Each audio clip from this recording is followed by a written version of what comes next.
ہمارے معاشرے میں بہت سے اصول غلط اپنائے جاتے ہیں جمعہ کے بارے میں۔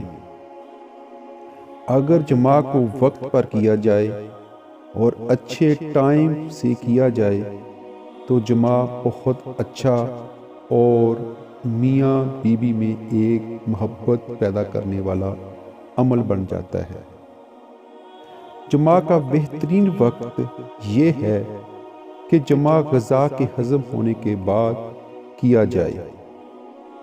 جمعہ میں اعتدال ہو، نہ گرمی ہو نہ ٹھنڈک، نہ خشکی ہو نہ رطوبت، نہ امتلا، اور نہ شکم بالکل خالی ہو۔ البتہ پرشکم ہو کر جمع کرنے سے جو زر ہوتا ہے وہ خالی پیٹ جمع کرنے سے ہونے والے زر کے مقابلے میں کمتر ہوتا ہے۔ آدمی کو پوری طرح جوش اور شہوت کے وقت ہم بستر ہونا چاہیے کہ آدمی کا عضو تناسل پوری طرح استادہ ہو اور اس استادگی میں کسی تکلف اور کسی تخیل کی صورت کو دخل نہ ہو، اور نہ استادگی بار بار عورت کو دیکھنے کے باعث ہوئی ہو۔ اور یہ بھی مناسب نہیں کہ خواہ مخواہ شہوت جمعہ پر ابھارے اور خود کو بلا ضرورت اس میں مشغول کرے۔ البتہ اگر کثرت منی ہو، استادگی پوری ہو اور شہوت بھی پورے طور پر ہو، جمع کرنے کی غیر معمولی خواہش ہو تو جمع کرنا چاہیے۔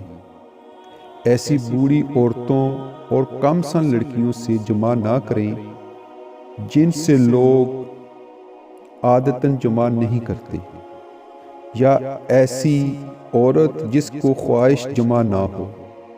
مریضہ، بدشکر، نفرت انگیز عورتوں سے جمع کرنے سے قوت جسمانی کمزور ہو جاتی ہے، اور یوں بھی جمع کی خاصیت ضعف پیدا کرتی ہے۔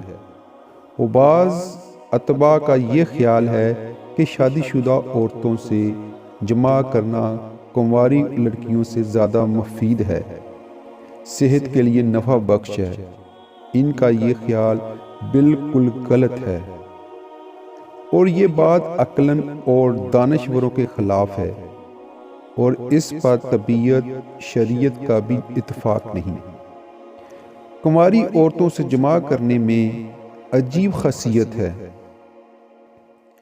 اس عورت اور اس سے جمع کرنے والے مرد کے درمیان گہری محبت پیدا ہو جاتی ہے۔ عورت کا دل شوہر کے پیار و محبت سے لبریز ہوتا ہے۔ دونوں کی محبت کے درمیان کوئی دیوار حائل نہیں ہوتی، اور یہ تمام لذت محبت شادی شدہ عورت میں پائی نہیں جاتی۔ چنانچہ نبی صلی اللہ علیہ وآلہ وسلم نے خود حضرت جابر سے فرمایا کہ کیوں نہیں تو نے کسی کنواری عورت سے شادی کر لی؟ اور اللہ سبحانہ تعالیٰ نے جنت میں جن حوروں کو ازواجی تعلق کے لیے رکھا ہوا ہے وہ کنواری ہوں گی، کسی نے ان کو چھوا بھی نہیں ہوگا، صرف وہی جنت میں چھو سکیں گے جن کے حصے میں وہ آئیں گی۔